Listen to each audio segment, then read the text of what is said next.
So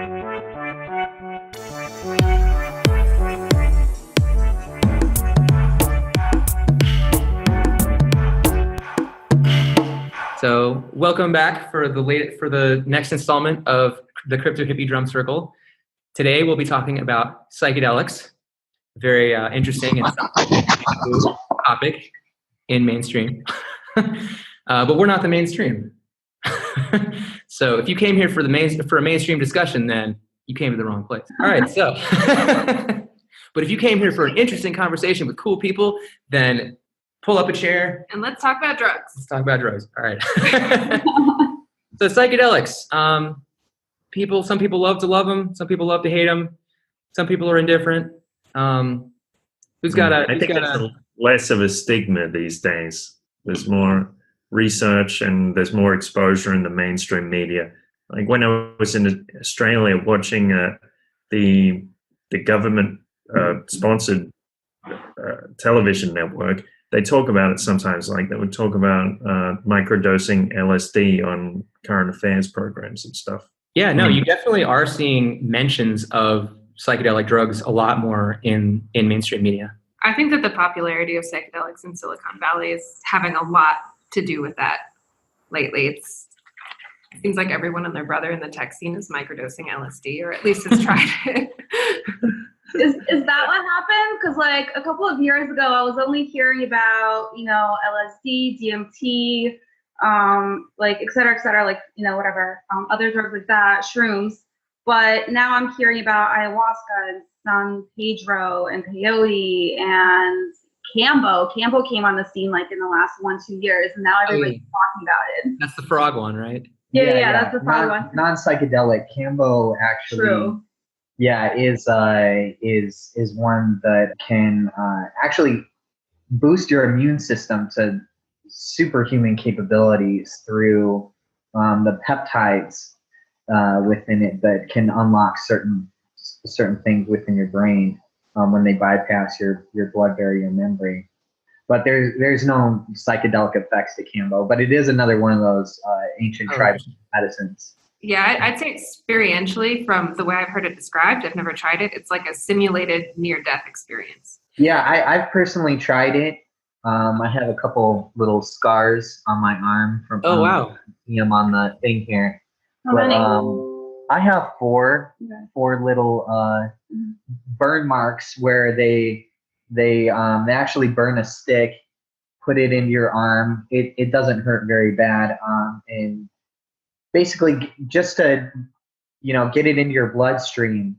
And then they take these they're almost like little boogers. They get them wet. They're on a stick that comes straight from the shaman. This particular combo came from Peru.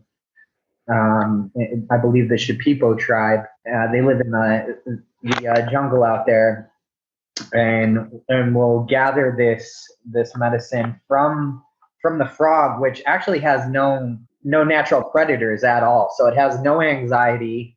It's no fear. It's totally chill. You can hang out with these little frogs. They'll just hop right up on your feet, and they tie them up in an X and then scrape a little bit of this venom off of their sides. They secrete this, and so they scrape it off, put it onto a stick, and then let the frog go. Then that stick made its way up here to someone who administered the ceremony for me. And so the way it went, I fasted for 24 hours beforehand.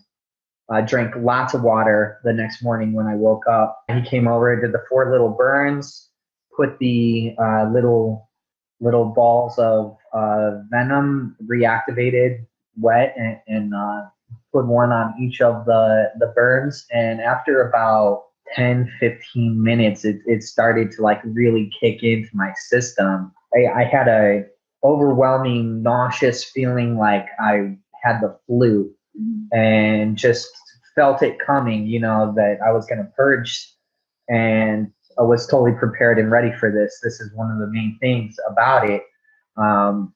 Basically, it gets your heart rate ripping just through the roof. Your body temp goes way up, and it just starts flushing out anything in your system that doesn't belong. It excretes it. out of your system, and yeah, So did you feel better afterwards? Huh? Did you feel better afterwards? Oh yeah.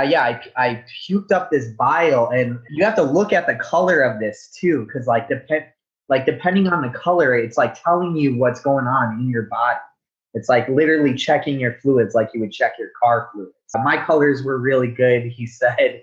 Nothing worked out, and afterwards I felt amazing. I actually felt so full of energy. I felt like natural euphoria. I would wake up with the sunrise every day. It was like I was in tune and sync with the sun, and it just kind of restored me in natural balance, I feel like, to the earth and just like our natural. So that's a pretty wild experience, and that sounds like something maybe I'd like to try at some point. I'd like to back up a little bit and just have somebody give a definition of psychedelics. Like, what makes something a psychedelic drug versus maybe other types of drugs? I would say that a psychedelic drug is a mind-expanding drug. It's a drug that... But can you argue that all of them are mind-expanding? Potentially mind-expanding. Like, well, they change the way that you interact with reality, and they change the way that you perceive reality. So if you're a person who's been sober their entire life, you had this one, and obviously like your perspectives change depending on what you learn and stuff, but for the most part, the way that you see reality is the same. But then say you drink a bunch of alcohol, now you know what it's like to, stumble around and be in this like kind of like different sorts of reality where you're doing things that you would never do while you were sober. Yeah, and then you try weed, and that's a completely different perspective. And then you try like LSD, and then that just completely changes your world in a new way. So all of them are technically mind expanding and consciousness expanding. So maybe clarify a little bit. Narrow in a little bit. All of them will give you a new experience, and that will expand your mind in the sense that you've experienced a new state of consciousness, a new state of being, whether it's alcohol, Coke, or something like LSD. But when I think of psychedelics, I think of things specifically that are neurologically causing connections to be made in the brain that typically are not made. When you're on a psychedelic like LSD, mushrooms, ayahuasca, or something like that, everything in your brain is just on fire. Like all these different regions of the brain that usually don't interact are all over the place. I was recently reading an article. They were talking about the different harmonic patterns that our brain waves usually follow. I know I'm not using the right terminology, so I sound the default mode network. Yeah, the default mode network. And when you're on a psychedelic, basically it brings these networks, it expands the networks. You go from playing pop music to playing experimental jazz towards the edge of chaos where it's not even music maybe, and then you come back and all of a sudden you have all these new notes that you can play. That's what I think of a psychedelic. So one thing to talk about the words, so when people were trying to name psychedelics in the beginning, the original term was psychotomimetic, so something that mimics the experience of psychosis. So someone who's delusional or having hallucinations like schizophrenia, of course, then they decided that wasn't entirely accurate, and they changed it to psychedelic. So psychedelic means mind revealing. So when something shows you your subconscious mind, that's the literal meaning. Whether that's the actual experience, of people have to decide that for themselves. You should have started to do a definition. Yeah, I like that definition. I remember reading that word psychotomimetic and being like, oh yeah, it kind of does just make you feel like a crazy person, temporarily while you're on it. Well, and it also is the brains of someone who's tripping and the brains of someone who's schizophrenic are kind of very similar, yeah. Well, also LSD can trigger schizophrenia, especially in younger people. So if you already have the genetic predisposition and and it like runs in your family, then acid will bring that out. That actually happened to a friend of a friend's that I know. I feel like part of what that has to do with your gut bacteria, which most people don't think about when they're talking about psychedelics or predispositions to mental illness like schizophrenia or anxiety or depression. When you start increasing the energy inside of this solution generator machine you got up here, right? Your brain, it has to have the right things to work with in order to handle that high energy surging through it. That's the same with anything in life. In order to have healthy brain, you have to put healthy things into your body. And it's not just what you eat, it's how your body is able to break those nutrients down and bring them to your brain. And a lot of the American diet actually kills off your gut bacteria and leaves people with an inability to break down the nutrients to bring energy to their brain. And then they're turning up the energy full blast without having, the right minerals and, omega fatty acids and things that like really help your neurons fire and not get burnt out. Because if you're trying to run your engine pedal to the metal with no oil inside of your engine, the thing is going to seize up and you're going to maybe blow some pistons and you're going to, it's the same going on with your brain. You can burn out those synaptic receptors because they don't have the proper nutrients to do those things. So what were you going to say, Ariel? Oh, I'm like so backlogged with things to say, but I'll try to keep it brief. I've heard actually that like the psychedelic experience is very different from the schizophrenic, like a psychotic break. And actually like a psychotic break is more like, it's more similar to like taking high amounts of meth or amphetamine. Most psychedelics, like they fall into like the same chemical group, right? Like they're tryptamines.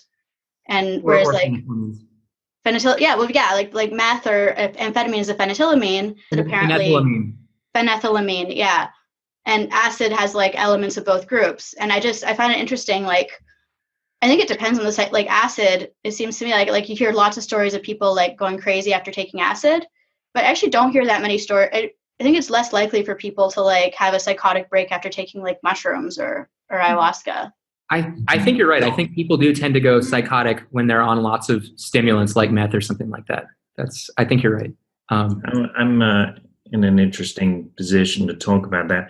I was actually diagnosed as psychotic when I was 17, but I'm not entirely sure, like through that experience, I'm not entirely sure if the psychiatric industry really knows what psychosis is. Because, they told me that I was going to be crazy for the rest of my life. I had to keep taking the pills. I never took them. For me, what they call the psychotic experience, I guess there are similarities between that and a psychedelic experience. One thing I think people need to be aware of when you're going into a psychedelic experience is you can't always take the experience too seriously, too literally. That's something that can send you spiraling into madness or dysfunction.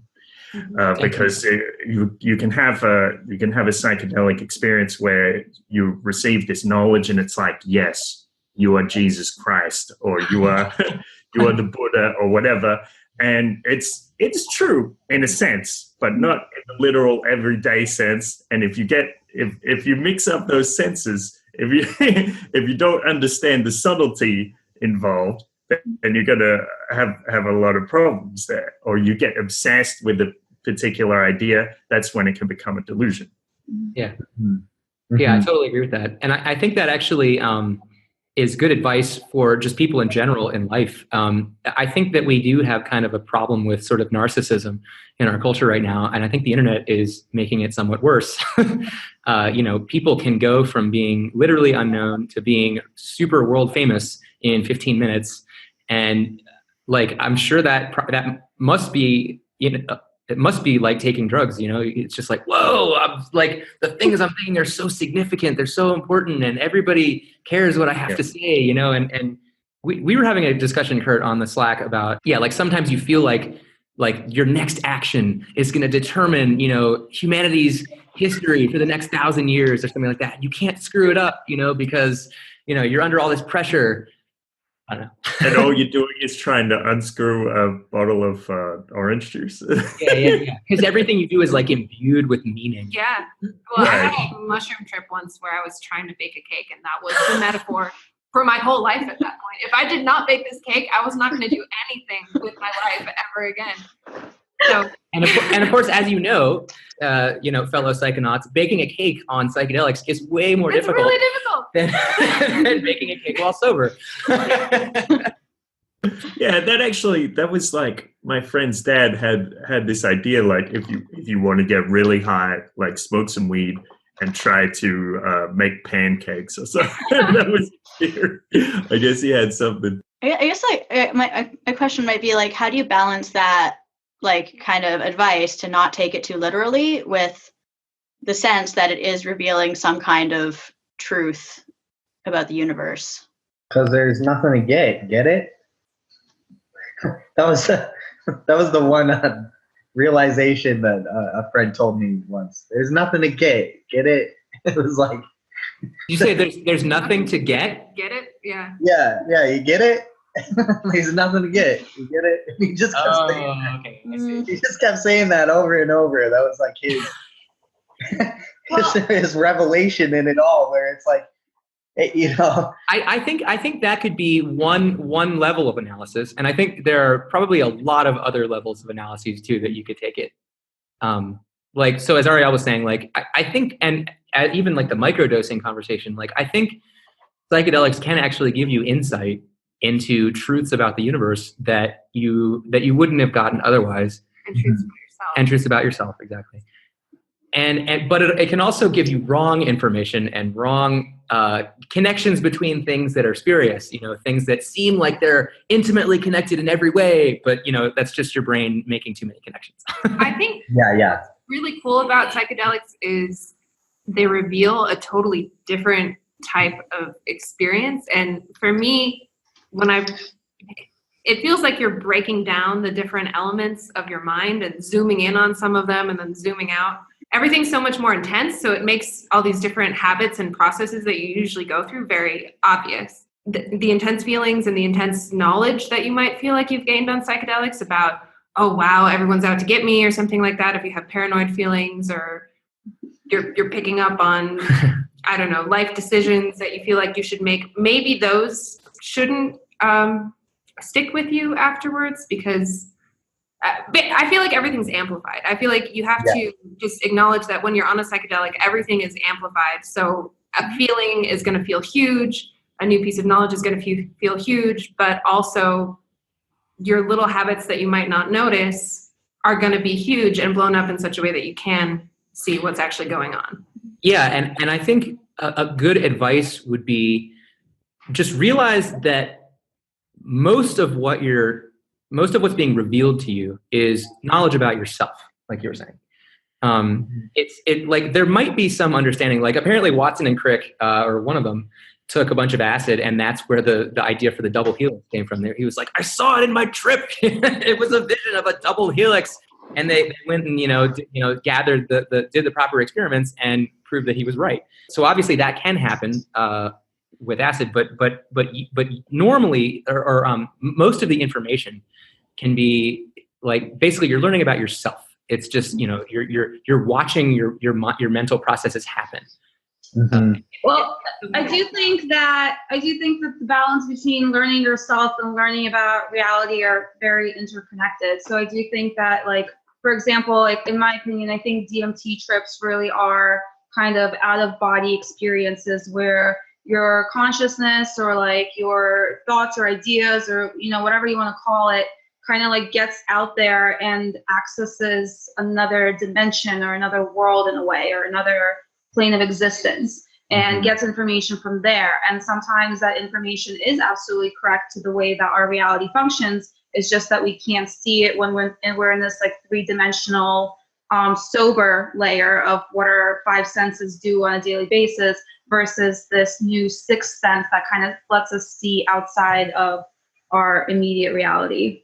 Yeah, I agree with that. I think that in a way there's a realization that you gain from psychedelics that this physical experience and this material realm is not all that there is, and you can get outside yourself and see things from a perspective of the energy realm and more of this fifth dimensional state, and tapping into this place where you can, gain knowledge from the universe. Some call it the Akashic records. The information field. There's a number of different cultures that speak of this place. As far as where Watson maybe went in his journey, in his trip, was to that place to bring back that knowledge. And sometimes the knowledge that you bring back is, sometimes that download is a little too heavy to bring back, or too, it's to drag it through that vortex of that other realm into this realm. It's like, you don't bring it back with all of the data packets intact. Wait, which is it? Is it there's nothing to get, or is it there's a spiritual dimension that we bring knowledge back from? That's just it. It's both. Yeah, it's everything and nothing at the same time. Because if you start to carry it around too heavy like a burden, that's when it can become overload. It's too everything is too serious and too and then it's like meltdown. And it's this the balance of the higher self and the ego. The ego is what's telling you everything is so serious and that you need to take care of this carbon-based vessel, and that, So Kurt, I think you had a really great story about peyote. I don't know if you want to bring that up, but I feel like that ties exactly in with this topic. Yeah, well, I'll try to give the short version. The problem is when I try to tell that story, sometimes it goes for like 5 hours or something. All right, well, I'm free. But one thing I wanted to say first is there are these two specific modes of thinking, and in the West we normally have this true or false style thinking. Like when we look at a proposition, we try to analyze it for its truth. Like, are the premises true? Are the conclusions true? It doesn't follow logically. This kind of thing, like from a Greek tradition, I suppose. But in a lot of other cultures, the thinking is more like, what if, or let's assume this is true and see where it goes. So this is like the difference between a Western businessman and a Chinese businessman. They're sitting at a table, and the Western businessman might nod a lot and say yes, and that's because he's agreeing. But the Chinese man is nodding and saying yes, but that's just because he's listening and he's getting the whole picture before he decides. So this is the problem when you're from that Western model and you only know that style of thinking. If you take psychedelics or you have a psychotic experience and that gets broken, like you suddenly have this whole other premise, then you're kind of lost out in the wilderness. And in the Western culture, we don't have shamans. There's nobody you can really go to in the community, like a medicine man who's been through this kind of experience, and that's when you really have problems. But if you have this more conceptual style of thought, like let's look at this idea. What does it mean if I accept that I'm Jesus Christ or the Shakyamuni Buddha, or that my parents are actually six-dimensional insect-like entities from Andromeda? Where does that idea go? And that's also like that's a really fun way of thinking for a fiction writer, or if you want to come up with new ideas. So that's something important. The Petty story was that was the weirdest trip I've ever had in my life. And I remember afterwards I was like shivering by the fire and saying, I hope I never have a trip that fucking weird again. And then there's the calm after the storm. I think some of us eventually all of us eventually get to have that experience where we're just like, you know what, I think I psychedeliced a little too much. I think maybe I won't do that again. Yeah. So here's the thing. So like I mentioned, the psychotic experience when I was 17, and I started doing this stuff, like I had new abilities. Like I started to dance, like liquid dancing, and my singing ability increased and my drawing ability.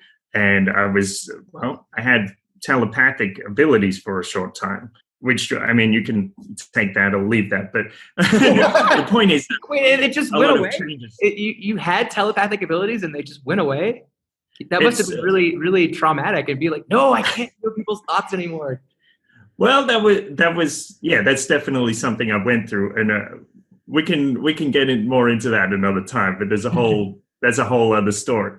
So the thing was, then 2 years ago, we went out into San Luis Potosi. Me and Aaron and his wife and his friend Mikey, and then we met a couple of travelers along the way. This Peruvian fellow and a young lady from Jalisco, from Guadalajara.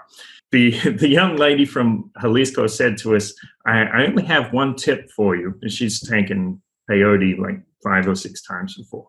And she said, if you feel sick, keep eating. You feel not sick, keep eating. You feel good, keep eating. Feel bad, keep eating. Basically, whatever happens, just keep eating. And I was like, all right. So is it like a big pile of peyote that you have to get through?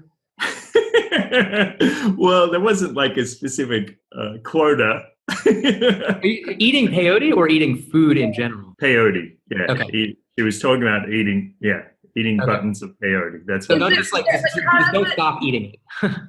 How is peyote done? Like, apparently you just eat it. Is there a specific dosage? Is there an overdose level? Like, what? So peyote buttons, there's a part of them that has strychnine in it. And you have to remove that section out of the peyote button before you consume it. Otherwise, you will have a real near-death experience from the strychnine, almost killing you. Know that. If it doesn't actually. What'd you say, Kurt? This is how reckless we were. We didn't know that. But I mean, in the desert. if someone administered this for you, something like a native, or they would know this. They would have removed that for you. Yeah, we got advice from the desert taxi dude, and we got advice from these travelers who had done it before. So they obviously knew how to prepare it, I guess. But you can take it. Yeah, you can take it in a tea. Or you can just eat the buttons. It tastes awful. So some people like to use honey, or maybe you eat it with a slice of orange, or I guess you could eat a very strong mint beforehand. Or like Aaron just kind of got used to the flavor. Like he would eat a piece and he'd say to himself, is there something interesting about this, even though it tastes like fucking shit? And he'd say, yes, there is something interesting about it. And he kind of learned to like it, like an acquired taste. I'd eaten about 2 buttons, and we'd been foraging around near the campsite. So we're out in the middle of the desert, there in San Luis Potosi, and there's just there's a tree. There's a circle of rocks around the campsite. There's a campfire, a couple of tents, and then there's just the expanse of desert, a bunch of shrubs and stuff. We're picking out the peyote with the machete. You take off the tops. You try just to get the oldest ones, because you want the young ones to get a chance to grow, do it sustainably. That's the idea. It got towards nightfall, and I'd taken about 2 buttons, and I was like, I don't think I can eat any more of this stuff. Like, maybe I'll just chill, and maybe I'll get some visual effects, and just maybe do some writing or something, and not worry too much about having a mind-bending experience. Well, I'm gathering firewood, looking out into the distance, and I see the shadows of all the shrubs, and it looks like they're reaching towards me. And I thought to myself, well, there's a lot of spirits out here in the desert. And this little voice in my head said, yeah, there are. And if you keep going, you're going to meet some of them. And it said, I know it tastes awful, but persist, and it'll be worth it. And I was like, all right, well, I have to listen to the little voice of peyote, or the little voice of intuition in my head. So I took the young lady's advice to heart, and I ate a lot. I don't know how much I ate, but it was a lot. And then it must have got, I don't know, it was like 8 p.m., 9 p.m., and very dark out there in the desert. Within the stone circle, it kind of felt, with the fire there, it felt like that was the conscious mind. And when I step outside the circle, that's like stepping out into the subconscious. Aaron described it as wading out into a lake. So that's like a, very Jungian description, this archetype of the subconscious being the water. Right. Mikey said at one point that he took one step outside the circle, and then he heard this Native American run past him, laughing and giggling, running out into the cactus. It started to get a bit intense. Anyway, I was walking outside the circle, and I thought, I'm having these visual effects, like it's kind of like I'm going to sleep and I'm seeing things in the darkness. Just like little faces on the plants or something like that, or like the movement seems weird, but it's not a real strong effect. So I thought, okay, what I really want is to have a profound experience. I want to communicate. I concentrated on that, and I was kind of chanting to myself, communicate. Anyway, I saw these 3 lights in the distance. At first, they could have been house lights, but then I saw 2 of them swap positions, like cross right over. I thought I was going cross-eyed, but I looked again, and the 3rd one was in the exact same position. I wasn't going cross-eyed. It was a very unusual visual effect. It's not something that I normally expect to see, like looking out into the darkness at night. It was distinct, clear, and I was like, oh, okay. The weirdness level just went up by 10. Anyways, so these lights in the darkness, it kind of looked like they were shimmering, or little lights were shooting off each one, little secondary lights, all synchronized. And it was like I was trying to decode someone communicating with lights, sending them from beyond the stars or something like that. Later I compared it to when I first met my friend Kari, who's deaf. I didn't know any sign language, and he would like invent these pantomime signals to try to communicate with me. So it was like that, like I'm trying to interpret someone who has no idea about English or something. So that went on, like I would get to a point of like 10 minutes of trying to communicate with this thing, or with this, element of my subconscious, whatever you want to call it. And then I would be like, all right, this is getting too weird. And I'd go back to the fire and try to chill out. Are you familiar with CE5? CE5? CE5, yes. No, what's that? So Dr. Stephen Greer and the Disclosure Project, CE5 is Close Encounters of the Fifth Kind, human-initiated alien contact. But it sounds very familiar to what they do with their meditations, and some of the lights that come in that they're communicating with. It sounds remarkably similar. Interesting.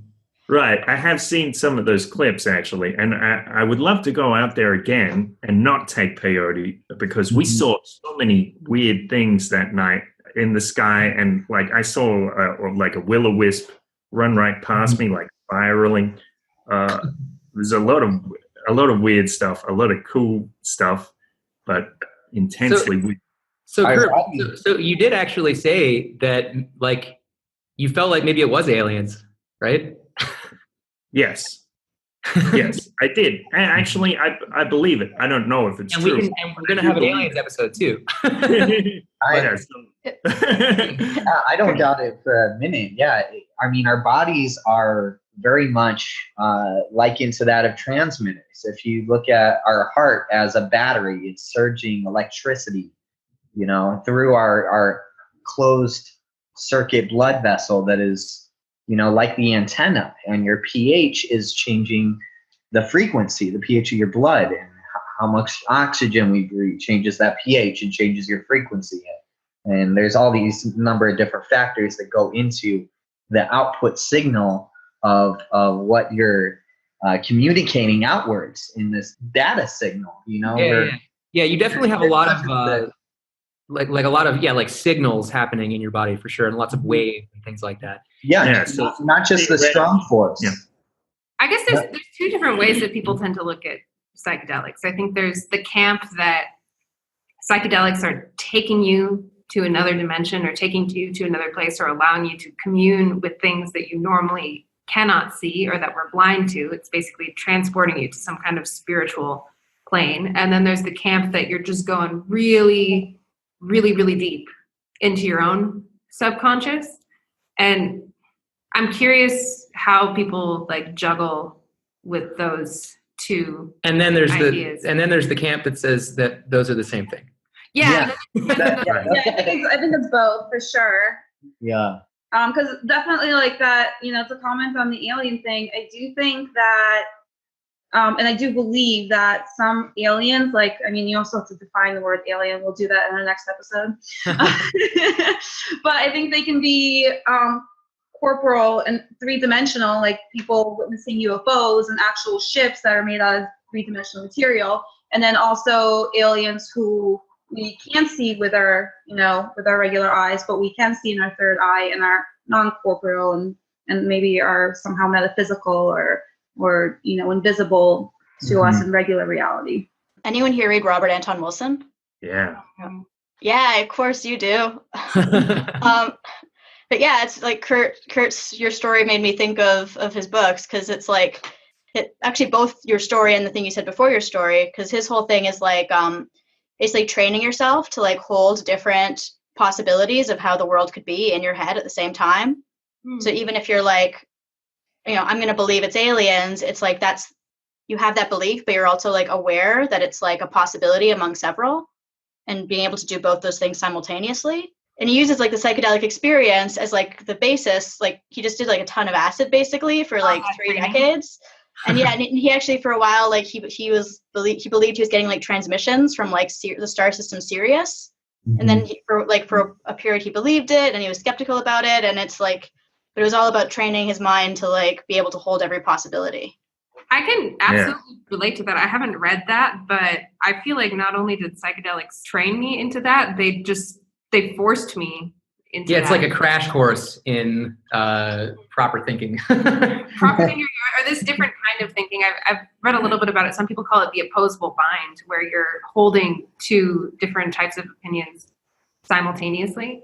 And I think, I don't know, it would be very difficult to have a lot of psychedelic experience and not go somewhat in that direction.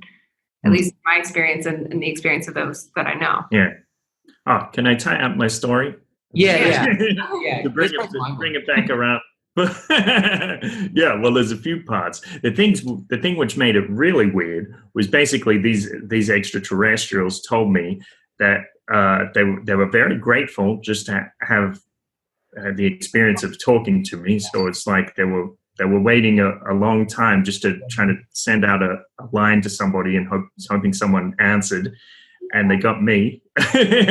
And they said, well, we gave you a gift. The gift was 15 years before I had this psychotic experience, which led me to change my mode of thinking and think more conceptually, develop these unusual abilities, and basically change the course of my life. So this is like, I compare it to watching a movie, and at the last 10 minutes of the movie, it has this twist, and you're like, oh, that gives an entirely different perspective on all the events that happened in the beginning. So that was the thing that made me like shiver and say, I hope I never have anything that weird again. Anyway, the morning after, I think the thing that Chris is referencing, like after 2 hours of sleep, I got up and I went to use the facilities, so to speak, and about 10 or 15 meters from the campsite, there weren't actually facilities, 10 or 15 meters from the campsite, there was a detailed array of stone circles, about 3 concentric stone circles, very precisely laid. And you can actually see the footage of it when we discovered it. Yeah, I watched the video of it, and the thing that struck me was that it definitely would have taken like probably at least a few days for a group of people to construct. So it definitely was proof of a significant amount of labor and time. Yes. But we hadn't noticed it the day before. The young lady from Guadalajara had noticed something, but she said she hadn't noticed something so detailed. And in the middle, it had like this weird symbol, like an A or like a phallus or a rocket ship. And the stones seemed to be like there was silt in between the stones. So it was almost like water had washed these stones into place. And that was very unusual. So that's my story. So just further proof that the aliens had made contact that night. That's what it seemed like at the time. Yeah, that story just blew my mind, and I guess we can talk more about aliens in our aliens episode, or maybe we should just have the aliens episodes right now in the middle of the psychedelics episode. Cool. I hung out with an alien. This was on a DMT trip actually, and had gone to what I call the Veil, or like this technicolored, multi-dimensional sacred geometry portal, multiple portals, maybe the multiverse. This is the doorway to the multiverse, and sometimes it's a different color doorway. This one in particular was gray, and other times it's been different colors coming from different sources, different actual DMT prepared differently by different people. And I don't know if that's necessarily the specific spirit of each plant medicine, or a mixture of that with the energy of the person who made it. But in particular on this time, it was a gray veil, and I pierced through it very quickly. This was my second time doing DMT, and so I was less nervous as opposed to the first time when I took it.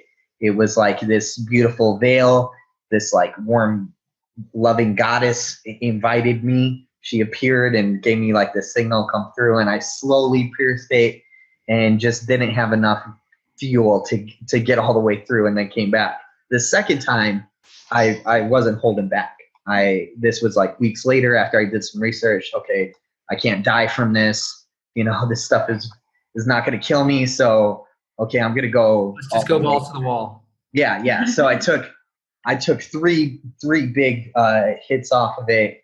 And by the third one, I was like, okay, this is going to be a big one. I can tell. Sat back, meditated, closed my eyes, went to the gray veil I was explaining, and pierced through super quickly.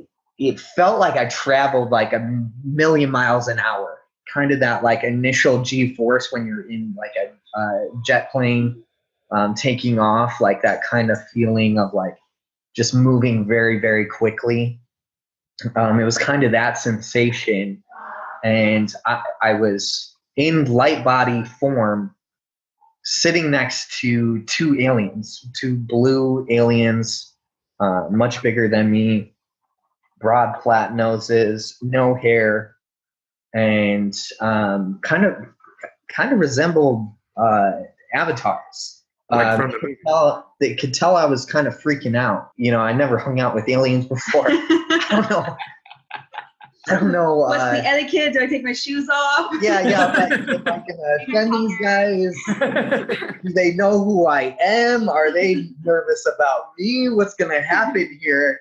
And they could kind of tell that I was nervous and apprehensive, and they're just kind of looking at me like, "Yo, chill out. It's all good, dude." They didn't say anything. There's no words, but they pull out this technology, this hologram technology that pops up with an image of my house and my computer and my bedroom and my bicycle and my music that I make. And it was just kind of them showing me, hey, we know who you are, that you don't have anything to worry about. We're not threatened by you. And so I was like, okay, this is cool. They know who I am. I know I'm a good guy and I have good intentions. So they must know that too. And all right, this is fine. I was like, cool about it. Then they got up. They're like, all right, follow us, you know. And we go through this doorway and we go and hang out we sit down, there's this like table that's fluxing with sacred geometry, kind of like in form and going back and kind of like glowing. Everything is glowing and fluxing in and out of sacred geometry a bit. And they bust out something, which I think is drugs. They bust out some sort of something to do on the table there, some sort of space drugs, some sort of space powder. And they're kind of looking at me like, huh? You want some of this? And I was like, no way. Like, I do not know where that's going to take me. I just did something. You take it, it just brings you back to your normal life, right? I didn't know where it was going to take me. I opened up my eyes, and I'm back in physical form. Look over at my friend who just took it, and he's laughing hysterically with a big cloud of smoke coming out, and his face and his laugh both echoed and fractaled out into this big long fractal repeated version of itself, and his laugh started to sound like the dial-up to the AOL, like my internet signal. So I was like, okay, this is even weirder. So then I closed my eyes again, and I go back, and I'm right back there again. And they're done doing their thing on the table, and they get up, and I follow them through this next area, and it's like almost like a party setting or something. There's like female versions of these blue entities dancing with like holding onto a sideways pole. I don't know if it was like an alien strip club or what, but then they there's this other one that comes up to me, and he was like clearly intoxicated, and he was trying to get a rise out of me. He was trying to mess with me, and he kind of got in my face and was like getting all weird with me. And then he had like some sort of can of something, and he smashed it on his head. And I just kind of like didn't react. I was like, okay, well, you've clearly had too many. I don't know. Like, I'm just trying to mind my P's and Q's here, because like. Did you bring anything back from this experience? Did the aliens teach you something about the world that was useful, or was it kind of just like a crazy, entertaining experience? It was just kind of a crazy, entertaining experience. There was no like deep, profound knowledge from this one.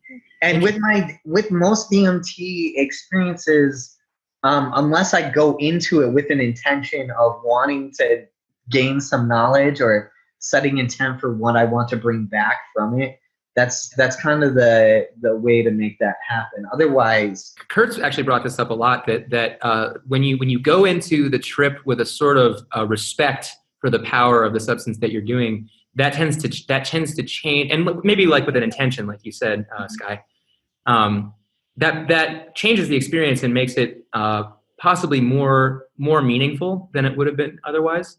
But obviously, just having a great old time is something that psychedelics are very useful for as well. Doing some space coke. And I think that brings us to the topic of therapeutic application of psychedelics and what they're doing with maps. And I did want to talk about that. Thanks for bringing it up. Yeah, it's really cool. We were talking a little bit earlier about the frequencies of what's going on in your brain and the harmonic resonance between your two hemispheres. And you had called it the default mode network. Yeah, okay, so the idea behind psychedelic therapy is that our brain is basically, and Jordan Peterson talks about this in Maps of Meaning, our brain is basically a giant filtering device. It just takes all of the information that surrounds us and basically ignores all of it, except for a very few little bits of information that it considers useful. For showing us for telling us how to survive. Basically, it just like it allows us to survive and the species to continue. And so there's all these electromagnetic signals. There's, as you were saying, Sky, people's heartbeats, infrared signals, maybe other types of energy, maybe strong force, weak force, other physical signals, something like that. But basically our mind just filters all of that out and just ignores pretty much all of it, except for the stuff that leads us to take an action. And so Jordan Peterson talks about this ad nauseum in Maps of Meaning, about how we're trying to bring ourselves into a better situation, and we're monitoring our environment for information that will help us take actions that will improve our lives. Kurt, you linked in the channel, in the Psychedelic channel, the talk between Joe Rogan and I think his name is Joseph Pollan. I don't remember his first name. Michael Pollan. Yeah. And he is this scientist, like food expert, I guess, nutrition expert or whatever, who was very respected, and people were kind of like, yeah, all right, like we respect this guy's scientific credentials, basically. And he started experimenting with and talking about psychedelics and wrote a book about it. I forget what the book is called. Anyway, great conversation. You guys should check it out, definitely. All you crypto hippies out there. One of the things that he says is that the mind is a lot like a snow-covered hill, where every time you have a thought, that's like a skier going from the top of the hill to the bottom of the hill. And they leave a little groove. And then the next time somebody goes to ski, they'll make a new groove, or they'll fall into the groove that was already created. And so what you have is, over a long period of time, after having many thoughts, you have kind of familiar paths. You have familiar logical paths. Like places that your brain likes to hang out in. It's kind of like your comfort zone, and it's just kind of like this. It's this default mode network, right? It's a kind of like the ego. It's like our brain's default way of processing stuff. It kind of becomes like the tyrannical father, right? it can become too rigid, and it can start to miss information that's coming in from the environment that might be helpful. When this goes on for too long, you start making mistakes, and you start taking suboptimal actions, and your life starts to get worse. And your paths can start to form loops. Yeah, and you can start, yeah, exactly. You can start just like kind of spinning around in circles, and you don't know, which way is up and stuff. And so what psychedelics are really good for is, what he says is specifically psychedelics, I think this might be a good definition for psychedelics actually, is that when they do fMRIs on people's brains who are on psychedelics, what they find is that this default mode network has been switched off. It's actually just off.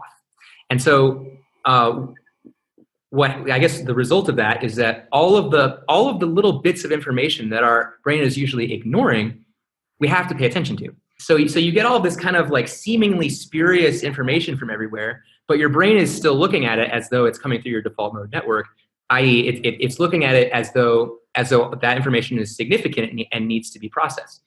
And so certainly, like, getting things done on psychedelics is extremely difficult, because every time you try to focus on the task at hand, some new piece of information comes out of left field, and you're like, whoa, what's that over there? And then you totally forget what you were doing. Yeah, that was my little psychedelic rant. And that's why you get magical superpowers, right? Yeah, and the way that it's happening in the brain to help grow these dendrites and increase the amount of neuron connections in your prefrontal cortex, which is particularly important in handling emotions. And it may have some damage in the case of people with anxiety or depression. You're seeing that. Right. So basically, it forces you to look at life in a way that you're not used to looking at it, which can be really, really good for you if you've become stuck in a rut. Not only that, not only does it turn off your default mode during that period of time. I'm mostly familiar with LSD, both studying it and otherwise, but your brain is also in an incredibly neuroplastic state where new paths are formed, and the paths that you create and the roads that you go down during your trip stay with you to an extent. You're almost in a childlike state where the memories that you're forming and the things that you're doing are very formative to your personality going forward. So that kind of intense experience where everything is open and everything that you experience during that time is going to impact you is extremely powerful for therapy. And I'm also curious if anyone here has experimented with using it to try to shape your personality or or grow certain traits, because that's something I've been really into. It's definitely made me better at playing instruments, music. Helping me. Yeah, Jimi Hendrix supposedly ambidextrous. wore LSD under his headband. Yeah, I had it. Yeah. I actually have to get going here, but it was great talking with you all. And yeah, it was great to have you, Sky. Okay, so we're back. Can I talk about like MDMA therapy, because that's an interesting topic? Yeah. It was. This article is actually by Tucker Max. Do you guys know who Tucker Max is? Yeah, I've heard of him. He was like the internet's favorite asshole. He had this blog just called tuckermax.com, and he would tell these kind of childish stories about getting drunk and hitting on women and stuff, and wrote a book called I Hope They Serve Beer in Hell on the same theme, and made a movie. Anyway, now he's a different kind of entrepreneur. He runs a company called Scribe, which is like a sort of ghostwriting company. So if you want somebody like a premium boutique service to write your book, that's what he does. One of the authors recommended the MDMA therapy, because this is a guy, obviously he wasn't always the nicest guy, so probably a good candidate to benefit from a substance which can open you up to joy and love and compassion. He tells a story in the article. I'll put the link in the description, and he talks about taking the substance in the presence of a medical professional, like I think she's a psychiatrist. For a lot of the article is kind of avoiding actually addressing it. So he says that you take ecstasy, and if you're aware of your surroundings, like you have your eyes open and you're looking around, the effect is like maybe at 20%. But when you put on the eye mask, lie down on the couch, that's when it goes up right to 100% and becomes really intense, which actually it hadn't occurred to me to do something like that with MDMA before I mentioned it. But now having mentioned it makes it complete sense. Yeah. Yeah. So definitely like set and setting are, you could say, more than half of that and the dosage of whatever you take are like, and the specific drug you're taking. Yeah. Oh, definitely. I'd like to check up a little bit with MDMA, just so that my basic understanding of MDMA is it takes your serotonin and just kind of dumps it. So you're experiencing all your happiness and joy and love and connectedness kind of all at once. And you're also in a very neuroplastic state at that same time. So what MAPS is using it to do is treat PTSD, or that's what they're studying, so that people can go over these traumatic memories while under the influence of MDMA and kind of rewrite them with a positive and accepting and loving light. And it's way more effective than anything else. But MDMA also, I think it's important to mention, you really shouldn't do it often because you are just using all of these neurotransmitters at once, and they take a long time to replenish, and you may experience depression afterwards. The jury's out on how safe MDMA is. Yeah, well, I read a study that after a month, all of the subjects, even the heavy MDMA users, after a month of not doing MDMA, all of the negative effects were not measurable. You could find like 5 other studies that say that's the problem with MDMA research, and research on how safe MDMA is there's studies on both sides. There's credible studies on both sides that argue for either position. Mm-hmm. And it's kind of why now I stay away from MDMA, because I was researching its effects on the brain, and I just couldn't convince myself that it doesn't impair cognition permanently. Especially they've done studies on rats where the rats are never quite the same after. And for me, that's pretty compelling, because the rat studies are the only ones they can really control. We can't really control human studies. Yes, and I'm not sure if this is what you're referring to, but a lot of where the negative press comes from about MDMA is from this one scientist who did a bunch of studies using rats, but he actually was using methamphetamine instead of MDMA. And then basically these were the first studies that came out that said MDMA is very harmful. And it said, look at these holes in your brain. They did MRIs on the rats, and they were like, look, there's holes in their brains. And then Oprah Winfrey went on her show and expressed these, same accusations about MDMA to the wide American public. And so that's kind of where the MDMA gets its bad rap from.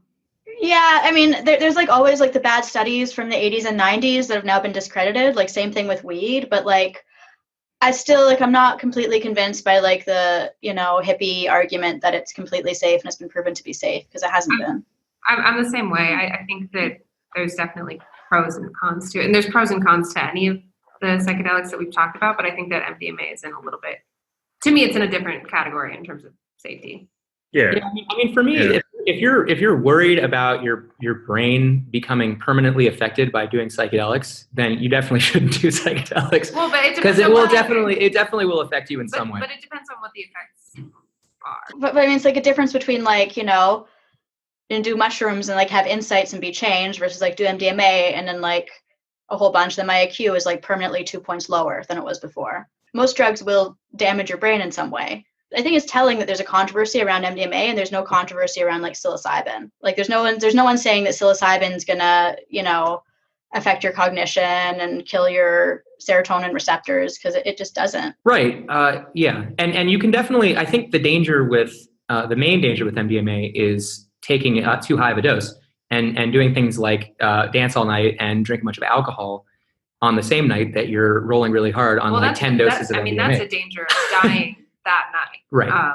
But there's still long-term dangers, even if you're taking those kinds of precautions. Yeah. Well, I kind of think the best way to... Because it is such an effective PTSD treatment that even the FDA is acknowledging it as a breakthrough therapy, and they're rocketing it through.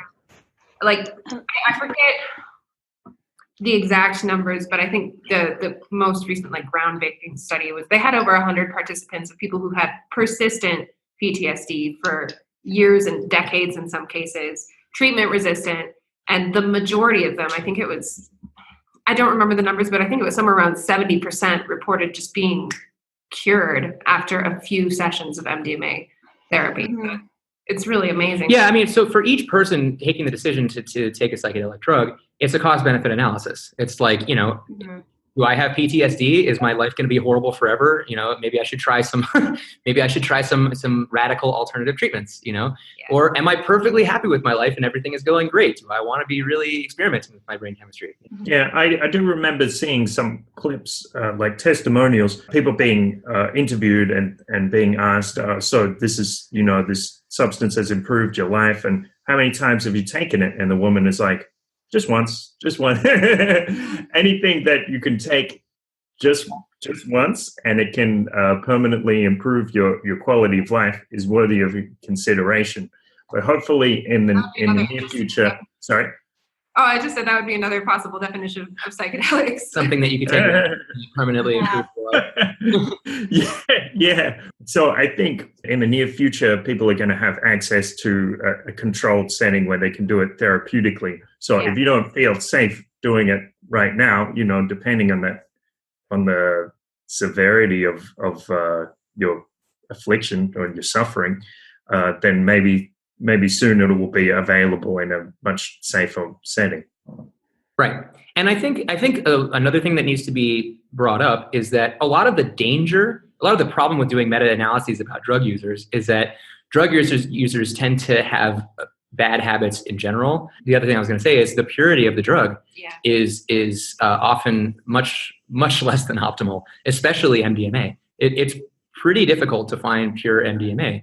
Especially if you're just, buying it off the street or buying it from somebody at a club, you're almost certainly getting something that's mixed with other stuff. And so it's just really hard to control for that when you're doing studies and meta-analyses on psychedelics. Why you got to look at the rats? The rats tell no lies. Yeah. I'm telling you, the rats do tell lies. That's why we had Rat Park. Yeah, Rat Park. What was that again? Oh, Rat Park was a study on rats. They'd done studies of rats taking heroin, and they found that basically all of them, heroin and cocaine, there had been a bunch of studies basically just about, like, look at how bad these addictive drugs are. You give them to rats and they'll just take drugs until they overdose and die. But somebody realized that all of these rats, that all of these studies were being done, were isolated in tiny little cages, and the only thing available to them was drugs. So yeah, they basically suicided with the drugs over time. But then they constructed Rat Park, which was like rat paradise. There's lots of rats to play with, and there's toys, and there's food, and it's a big space, and it's very social. And most of the rats did drugs every once in a while, or didn't do drugs at all, and we're fine. Yeah, and Michael Pollan actually brings up like maybe that tells you a lot about people. You know, if you put people in a box and take away all their freedom, and give them drugs, they're gonna want more drugs. But if you let people, give people economic opportunity, give them the freedom to hang out with interesting people, give them the freedom to make something of their lives, then they'll probably just be like, I don't need them. It's Bruce Alexander was the guy, Rat Park guy.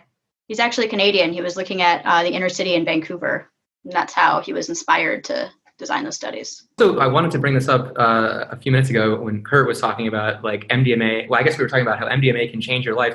I didn't do it in a controlled setting at all, but I can tell you the first time I did MDMA changed my life forever in a really good way. And I remember just being like, wow, everyone should try this. And then, of course, it isn't for everybody. Actually, the first time I ever did MDMA, I remember having the first thought I had was, oh my God, I see why this is illegal. I can't believe anything would feel this good. Things that are this fun should be illegal. And then my second thought was, wait a minute, that was a crazy thing to say. Why should something be illegal just because it's really fun? And then I realized I should be okay with having like really, really positive experiences. And I think our society is very heavy on avoiding negative experiences, but it's very light on, hey, you should actually go for stuff that feels really good, not at the expense of everything else, but you should give yourself those good experiences every now and then, because that's what makes life worth living. Part of the reason I'm kind of suspicious of MDMA is it almost feels like it's unbalanced in a way. Like no matter what, no matter who I meet, it's like I love them. Oh, no matter what happens, it's like, oh, I feel great. It's always, whereas I feel like something like psilocybin or others like the tryptamines, there's more honesty to them in a way. It's like MDMA is literally taking your happiness from later and using it all right now. Yeah, exactly. Alcohol's the same way. This isn't a much more concrete with MDMA, and it's much more intense, I'd say. It's like actually taking the chemicals in your brain that make you experience joy and love and just using most or all of them in a peak experience, which can be a really valuable experience to have. But I don't know, it has some big drawbacks that I don't... Yeah. Well, it needs respect, just like any of these substances. You gotta treat it seriously. I was saying to Chris, one thing we can talk about is I think a lot about, say you meet someone who's never taken any of these substances before, and they say, can you guide me? Can you show me the ropes? And I think what I say to that person, and there's a lot of things, because it's like, this is something that can bring a lot of joy and peace and positive change in your life. It's also something which could potentially go very wrong. It's kind of like if you've always used a saw and suddenly you get a power saw or something. This is incredibly powerful. It's beneficial to be respectful of it. I was going to ask a question.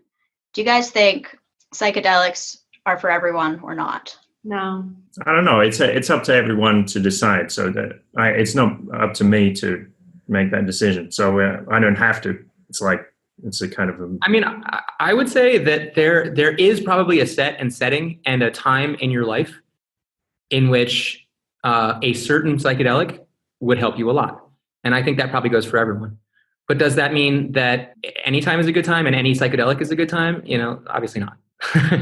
So like Kurt was saying, treat it with respect. Make sure you try to do it right. If you're doing it to kind of escape, you might have a really good experience, but you might have a really bad experience. And people come in cocky, or they think this is just a party thing. And I think that is something that could be dangerous with MDMA. Like this is like, it would be like taking a power saw to a party. What do you... Not exactexactly. But if it's a power saw party, then, Yeah. What are you going to do with that thing in that part? Like this substance, which can literally change the course of your life, and you're taking it to a party, like treating it so frivolously. I mean, for me, you got to be careful with that. I mean, I guess, I think, Ariel, the point of your question is that, no, it's not probably for everyone, and maybe that's all right. Yeah. The first time I did MDMA was at a party, and it was an extremely profound experience because I found myself able to approach people and open up to them at a party. And it made the party way better. And I mean, maybe this was, me being on drugs, but I felt like other people were enjoying themselves more too, because I wanted to help them enjoy themselves more. And it felt like that, So, Yeah. And maybe it's all fake, maybe it's not real or whatever, but. Well, and it's not that if you take it at a party, you're necessarily going to have a bad time. It's just, it's more of a risk, and you might not get as much out of it as you would have had you constructed more of an intentional experience. Yeah. My first psychedelic experiences are experiences that went very well, but I would not repeat those settings in the future because I really didn't know what I was getting into. Yeah, so this is a thing that I think about a lot. It's kind of a paradox. So the thing is, when you know about these substances, you want to treat them with respect. But when you don't know, you might think they're just a party. But the thing is, you kind of have to go to the party and take it recklessly. Like we went out into the desert, we didn't know what we were getting into. If we do it again, I'd do it very differently. We had to be reckless in order to learn the lesson. Yeah. Well, we did, because that's how we got to it, but I don't think it has to be that way. True. Yeah. So if we have the proper structures, and we don't have to come into it half-cocked. Yeah. Well, and I think psychedelics are a very ancient and human experience that, cultures have used things like peyote. A lot of indigenous cultures still do use psychedelics ritualistically and as coming of age things and as tools to grow or to convene with the spirit world, or however they interpret it. And I think those structures used to exist and still do exist in some cultures, but in Western US culture, they really don't exist. So they end up being fringe things that wacky people at crazy parties take. And so they earn themselves a reputation for being dangerous. Yeah, and I think that what we're doing right now is having a healthy conversation about psychedelics in public view. And I think that the more people do stuff like this, the better information people will have, and the less the negative effects will matter, and the more positive things people will be able to use psychedelics for, I would say. Yeah. I mean, we might see it in the next 5 to 10 years. I wouldn't be surprised if MDMA seems like it's going to be legalized medically soon. Magic mushrooms is also on the docket to be legalized medically, potentially as a breakthrough therapy for depression. So our culture is probably going to try to take it and institutionalize it and put it in a doctor's office, and that might not be the best way to go about it. But at least then some safer experimentation could take place, and that would be a good thing. Yeah. Well, the conclusion of Tucker Max's article, he talked about like the things that rich people do now are the things that regular people do 10 years from now. So people, 5 years ago, people were spending these $10,000 trips to go to Peru in the Amazon and take ayahuasca. Now it becomes more and more for everybody. I was gonna say, I'm not sure it's rich poor people. Like I think it's maybe it's a youth culture thing. Crazy people. I've known a lot of people who have done like mushrooms and stuff, and I don't know that it's necessarily or rich people. It's a counterculture thing right now, kind of. It's starting to seep into the mainstream. One thing that we touched on just a tiny bit, but didn't really talk about was like the tech world and kind of San Francisco tech culture, and also in Austin too, and microdosing, and how people are starting to use psychedelics like LSD and mushrooms in particular as possibly even professional tools and personal growth tools. I don't know if you guys are familiar with Tim Ferriss of like the 4-Hour Workweek. Yeah. He's super influential in those circles. And in his latest book, I'm forgetting what it was about, but it was about mentors. He was saying that he basically doesn't know any really up there tech CEO who doesn't consciously use psychedelics. Interesting. Yeah. Like regularly? Like from time to time, like as part of their personal growth journey. Did you specify whether he's talking about microdosing or like full trips or? He was speaking pretty broadly there. Yeah. I know microdosing is very common, and I know full trips are also very common. I mean, definitely among sort of the freer thinkers of at least our generation. Yeah, I would definitely say pretty much everybody has tried some kind of psychedelic, and it has affected their thinking in some way. In a way that they consider to be positive. So I don't know anybody who like tried acid and was like, I'm never doing that again, and it was horrible. You know? Oh, I've met tons of those people. Are you kidding me? Bad trips galore. Really? Like, yeah. I think with LSD, if you're not in the right headspace when you try it, or you take too high of a dosage and you're not prepared for it, it can spin you out into some really crazy places.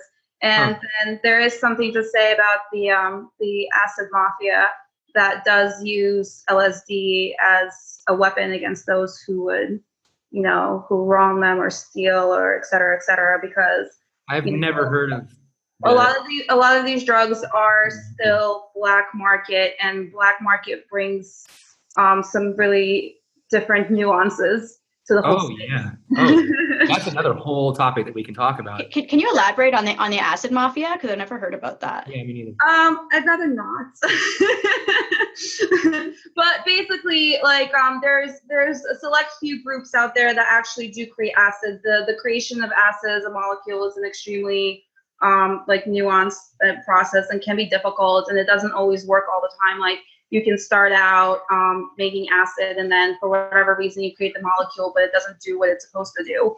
And of course that trade comes from these organizations, or from these black market organizations that put out this acid out there, and they have their own hierarchies, and they have their own supply chains, and they definitely have their own enforcers to make sure that that everything's kosher and they get the money. Like, there's this thing with acid where it's usually like $10 a tab, right? But and sometimes, and there's this idea of wanting to give it out for free and share it because it's supposed to be like in the hippie era, they called it like the drug of enlightenment. There's still a business model to creating the acid and the amount of risk that people take to make it and distribute it, and that comes with liabilities, and most often criminal liabilities. Well, and this is why I've been kind of an advocate for legalization of drugs, because, as harmful as they can be, do we want criminal organizations making them, or do we want legal kind of out in the open organizations making them? I mean, I think the choice is clear. Yeah, as harmful as drugs can be, a violent crusade against drugs is more harmful, in my opinion. Yeah, I mean, if you look at, I mean, right now in Mexico, there's all these caravans of people coming from Central America because their lives are so violent there because the drug cartels are fighting with each other. I very much doubt that those drug cartels would even exist if drugs were legalized. I mean, that's... Oh yeah, they totally wouldn't. They totally wouldn't. I mean, that's what the black market does, right? It sends the free market into these dark corners where they have to do things in secrecy, and that breeds distrust, and the distrust turns into violence, and it's exactly. a cycle of negativity. Yeah, and exactly. And do we really want these essentially evil people who, I mean, they're not necessarily immoral because they're doing things that are illegal, but I think a lot of times that's where it goes, because all of there are lots of things that are illegal that are also immoral. The drug cartels are probably the main organizations doing things like human trafficking, kidnapping kids and raising them to be sex slaves or whatever. I mean, I guess there's always a market for horrible people to do horrible things. But I think if we cut off their funding by legalizing drugs, I think that would make it a lot easier. We're seeing, as the legalization of marijuana is happening, especially in the Midwest, a lot of these kind of like Mexican weed cartels are, they have to compete, and they might be losing out because in Mexico, like, weed is still legal, but in California, Oregon, and like some of the other states, it's legal, and we're seeing I think some of us are seeing like the pharmaceutical industry kind of come in and try to be the next cartel, but there's still a lot of very independent growers and producers of, right. And the drug cartel, the drug companies, like the medicine companies, that are legal, that are doing this in the daylight, in the light, where all of their activities can essentially be scrutinized. Maybe they're immoral people, and maybe they shouldn't have so much power. But at the same time, they're not drug cartels. They're not trafficking people. And they're not selling guns. Yeah. Some of the things though I've seen is like pesticides. Now that it's kind of out in the open, people are more willing to use pesticides that that these big companies kind of use for whatever other plants. And so I think there was an article a little bit ago about either the first poisoning from marijuana or the first death from synthetic marijuana. I think it was like the ones that they try to create in the lab. So there's kind of that issue of like, what are these pharma companies doing to try to recreate marijuana in a way that they can patent it and sell it back to us at really, really high prices. And also, I actually just had a personal friend who got a bunch of marijuana from the dispensary and had an allergic reaction to the pesticides in it. And I mean, we never really heard that in the black market. We heard about drug dealers getting, shot up, but we didn't hear about people going to the hospital because of the pesticides that they smoked that they weren't aware of and had an allergic reaction. So I have heard of people having an allergic reaction to weed. It's very rare, but I've heard that long before it was legalized.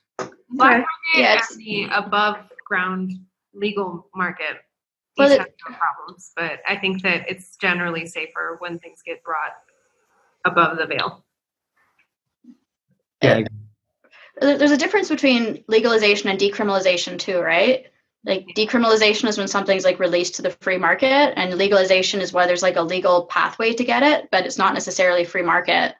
Like in Canada, we're like a month into legalization basically, and the black market hasn't gone away because the legal weed is only available through a government monopoly. So it's like, which charges a lot more than which charges a lot, and then it's like there's all these issues with it. It's like comes through the mail and stuff, and it costs like $11 for a gram, whereas like the black markets are now cut to like $5 a gram. So they're probably weakened. That's clearly not a sustainable system. They're going to have to reform it in pretty soon. in Arizona, there's the law that because it's legal here medically, if you get a medical card, then you're not allowed to buy any new guns because you have that medical card. So there's definitely some barriers to entry, which I think sometimes in this case are maybe higher than what the entry would have been on the black market. Because on the black market, you just meet somebody through somebody else, and then you get your weed, and then you go home, and it's a voluntary transaction. Now all of a sudden there's this legalization path, and now you have to decide: do you want to never buy a gun to defend yourself or your family ever again, or do you want to get this medical card to be able to use this, medicine for treatment to better your life? Right, but clearly that's a false dichotomy that needs to change. I mean, yeah. Should we really? I mean, first of all, in the U.S., we have the Second Amendment, which says that you shouldn't have your right to bear arms abridged. But I guess we don't follow that all the way. We do prevent people from having guns in certain situations. But should we really prevent people from having guns if they smoke weed occasionally? Like, to me, that doesn't seem right. Exactly. I think all of us are narco-leaning, so no. But I mean, if I was going to make the argument for criminalizing, that's paranoid, right? That's not like a law that should actually exist, right? All right, sorry. No, all right. Probably not. But like, if I was going to make an argument for like criminalization, I could see there being an argument of like it generally is the case that when something is decriminalized or legalized, people do it more. Like right now, like hardly anyone does acid in this day and age, but if it was like suddenly available and like on the free market or legally, then a lot more people would do it. And I could see an argument, especially like from the perspective of like an earlier time period, like the 1950s or 60s, that these substances would destabilize society, since society at that time needed a lot of people to be like working white collar jobs or working in factories or doing these like monotonous things. Whereas like these psychedelics like activate your creativity and make those jobs like kind of unbearable. But yeah. I think as we're like, with this the new millennium and a new economy where those kinds of jobs are like becoming less and less necessary, and like it's more like there's more of a demand and need for like creative and like creative work and like work that has less defined and repetitive. Like there's an argument to be made that like the time is coming for those drugs to be used on a massive scale. That's a really good point. Yeah, and I think that the argument that society will be destabilized is certainly true and certainly a concern in the short term. But I think the data that we gather from the experiment will be so valuable, and it will help us restabilize society better than it is now. Well, because I'm pretty sure our society is already destabilized at the moment. So really, how much worse can it get if you destabilize it a little bit more with psychedelics? It could get a lot worse. It could get a lot worse. I mean, yeah. It could get a lot worse. It could get a lot better too, and I'm an optimist at heart. So Yeah. It can help people. If you open up Pandora's box and just let things go into chaos, it could get a lot better. And I think that we could get a lot better than we are for sure. And we all hope for that, and we're working towards that. But it could really get so much worse. Yeah, it really could. I think we're also talking about, short term versus long term. How much chaos can you handle in the short term for better stability and better order in the long term? Kind of like what we see in new technology, emerging markets. Like sometimes, like in crypto, the market is really volatile right now, but we know that eventually it'll kind of start to stabilize. So same thing here. You unleash, psychedelics and decriminalize them, and maybe maybe there will be a lot more people taking them. And then at some point, maybe people will be like, oh, well, I've tried it a couple times and it's legal, so there's no taboo. I don't really care. I got whatever I wanted out of it, so I don't need to do it anymore. And then maybe over the long term, drug use will actually decline because they're legal. It reminds me of what Chris was saying earlier about how psychedelics cause the mind to move away from its normal patterns of operation. So it's almost now we're talking about that happening on a societal level. That's what I was just going to say. It's interesting that we're talking about this because that's exactly what psychedelics do. Is they take your brain to the edge of chaos, and then you reintegrate, and you have a lot more possibilities now. Yeah, and I think this ties back into our the thing that we always talk about on every episode, which is the hero's journey. I mean, I think it's the same thing. How does it relate? Yeah, go on. All right. Sorry. Well, I was just going to say, all right. So almost the act of doing drugs, right? You're kind of like, well, I'm going to temporarily increase chaos so that I can learn new things and bring them back and benefit myself over the long term. And I think that's a perfectly precise definition of the hero's journey. Like you're going out into the unknown and you're experiencing chaos in a little bit more of an intense and direct way than you normally would. And so you learn something about it and you bring that back. And that helps you, I guess, improve yourself, improve life. And there's risk. It's not a real hero's journey if there's not a risk of being destroyed. Exactly. There's always a risk with psychedelics. Mm-hmm. Yeah. So the first time I took psychedelic, it was ayahuasca, and this was just 3 years ago. So the thing was with having that what they call the psychotic experience, I was always very tentative. I was like, no, I'm probably not going to do that. So you didn't have the psychotic experience while you were on psychedelics. This was just something separate that happened, right?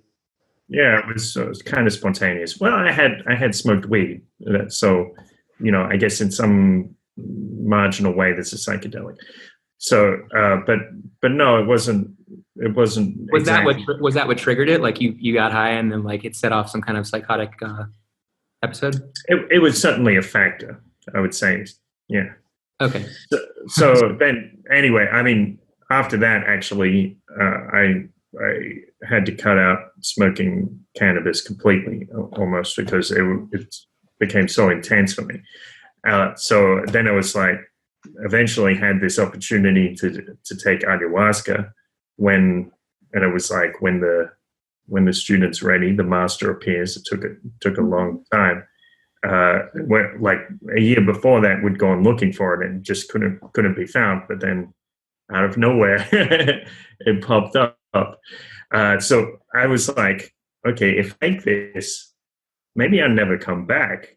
So if I take it, maybe I never come back. You never know with grandmother. Sorry? So you never know with grandmother, you might not come back.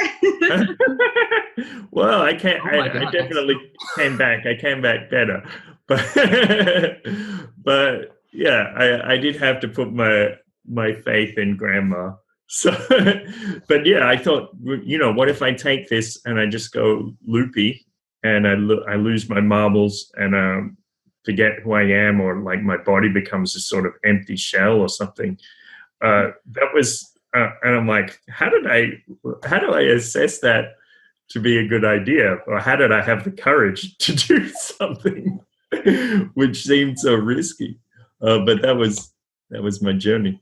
I'm just really curious about your experience, Kurt. Like, do you find that like the ayahuasca helped address the causes of the psychosis? No, because that was it was different. That wasn't the question I was asking. I was. What I received on that first journey with ayahuasca was a lot of questions and answers about the nature of love and how important our interpersonal relationships are, how important it is to respect your parents and to wonder about love and where it comes from and being a good friend and, all these lovely things.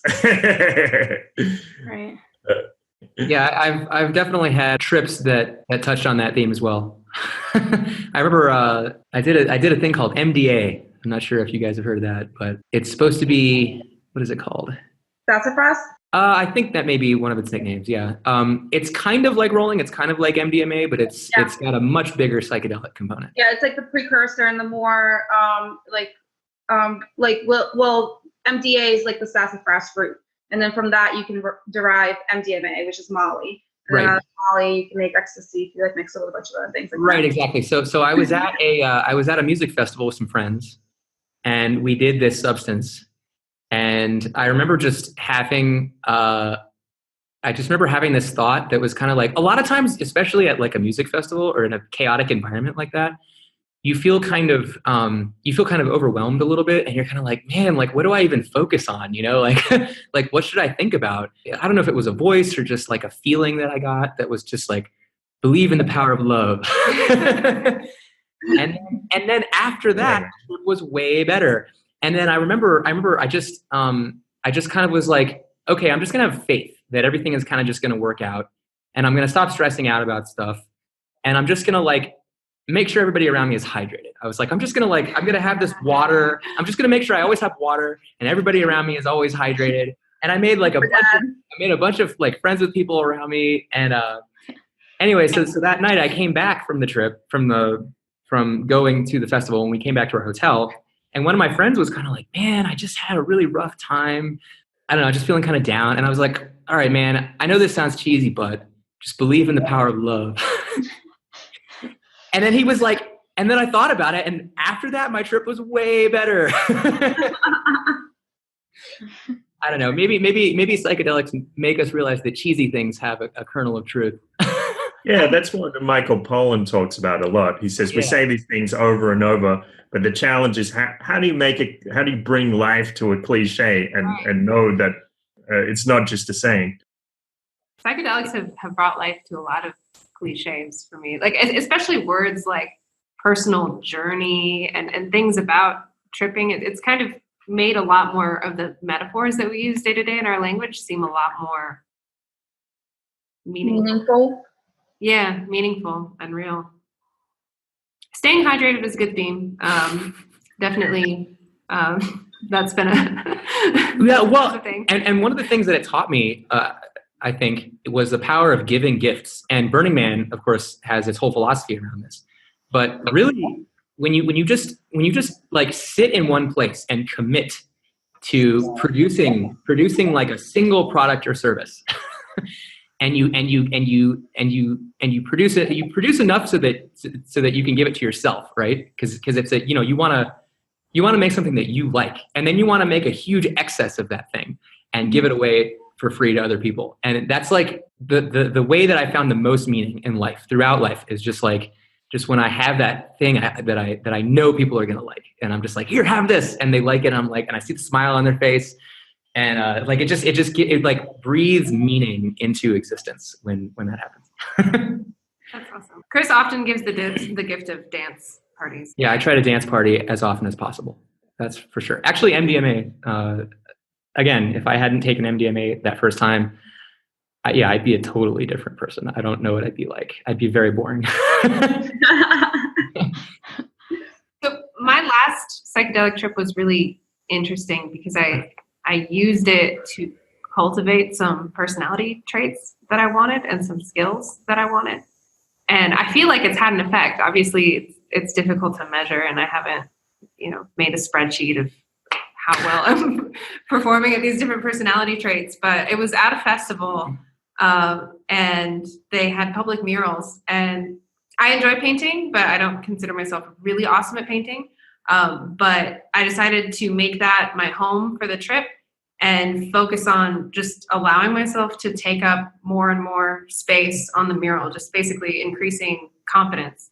Mm-hmm. And also, it spiraled into a whole lot of things. I ended up meeting another artist who only spoke Spanish, speaking Spanish the entire time. And I came back from having kind of broken Spanish to having Spanish that still had limited vocabulary, but was fluent overnight. And I can attest to that after Katie had this experience, her Spanish got way better. Wait, wow. So what happened? Like, what was it like, that experience? Like, in the moment, you mean, or before and after? Yeah, in the moment. In the moment, it was extremely intense. It was at a festival, so it was very overwhelming. And Chris was there. He wasn't with me during most of the time, but we saw each other every once in a while. So you could probably tell that my brain was really on fire. I was full of ideas about huge projects that I wanted to do and crazy different cryptocurrency dynamics. And for the next month, actually, after you had that experience, she was basically like coming up with all these really ambitious projects and just like, come on, we're going to change the world. Like, let's use cryptocurrency and art to communicate, our message to people. And I was like, all right, cool. I think I got a little bit scared. Eventually, I tried to, well, maybe I could have gone for it, but I think that I tried to shoot bigger than I'm willing to. Like, I'm getting better at putting myself out there and letting my voice be heard, but I've always been I've always had this feeling like, oh, other people know more than me and I shouldn't try to take up that much space. But after that trip, I was huge about it. And then, as I calmed down a little bit, I was like, oh, maybe I should work my way up a little bit more. But the experience itself was very transformative for me because I started painting small things, and then I started painting larger and larger things, and then I started collaborating with the other artists there who were professionals, and they were actually excited to work with me, and that was really cool. And then I started interacting with people who only spoke Spanish. This festival was in Costa Rica, and they had volunteered to get into the festival because they couldn't afford to be there. And I noticed that they had tons of artists hired at the festival to do live painting and things like that. And I thought, well, these local people should have these opportunities. So I started going around and like passing out business cards, and I just walked right up to the people who were organizing the festival and were like, you should do this. And they've emailed me afterwards and said, hey, yeah, we're going to do this next year. So it was a really great experience. I became a much bolder person over the course of about 24 hours. I would say that's something that can be said for a lot. I mean, as long as you don't have a terrible trip, I would say that psychedelics teaches you to be comfortable with yourself. Was there like a moment where like some insight about Spanish clicked in your mind? Or was it more just like a gradual, rapid improvement? It was a gradual and rapid improvement. I think what it was that my brain was flowing. Well, actually what did click is there's knowledge that you have that's kind of in the back of your mind when you're learning a language. Like sometimes a word will come to mind and you think maybe it's correct, but you're not sure because you're not sure if you're making it up or if it's something that you heard from another language, or you're not sure if you've just heard it several times. And I decided to just intuitively roll with whatever was coming to mind, and it worked. And sometimes I made up words that did not exist.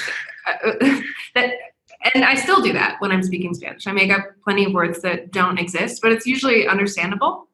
And doing that has allowed me to learn much faster and also communicate fluidly without having tons of pauses. And that was a big click, is just roll with whatever's coming to your mind. And then the other click was I became more creative with how I phrased things. Like if I didn't know a word, I was able to find other paths to explain. Yeah, and another thing that psychedelics do, a lot of people have noted psychedelics' ability to, especially LSD, ability to basically improve a skill. Mm-hmm. Whatever skill that you happen to be practicing while you're on the drug, it's going to improve a lot more rapidly than you would without LSD. Because you're building those neural pathways. Yeah, because what it does, it puts you into a state of flow, right? Where it like you're actually operating at a higher level than you normally would, and so it motivates you to do that task or that skill. It motivates you to practice because you're like, I'm really good at this, and so you do it more. And so a lot of what happens is you just practice the same skill for hours and hours and hours, and on the other, when you come out on the other side of that experience, you just have so much more insight than you used to, because you just have a lot more practice and a lot more intense, focused analysis of the skill. I truly believe that, especially acid, while you're on acid, it makes you smarter. Definitely. Like, I think so. It makes whatever you focus on a lot more intense. Yeah, it's about pattern recognition as well. Like your pattern recognition goes through the roof. And the sources that you can draw from within your mind are just so much more available to you. Mm-hmm. You're not stuck in this normal loop. You have access to everything. Right. You can see little bits of details that you would normally miss. I did acid once while I was studying for the GREs, and it's like, I had my big practice problem book. It's all just like math problems, and there's like the section at the end that was like super hard problems, and they basically said, don't try these problems unless you want to get perfect. I really had a hard time getting any of those problems right. It was towards the end of an acid trip, and I started looking at those problems. It was almost like my ability to think about those problems like tapped into all this like mental, all the cognitive resources and creativity that I didn't usually have access to. Mm-hmm. I started like, it was almost like synesthesia, like the numbers had like colors and almost like characters.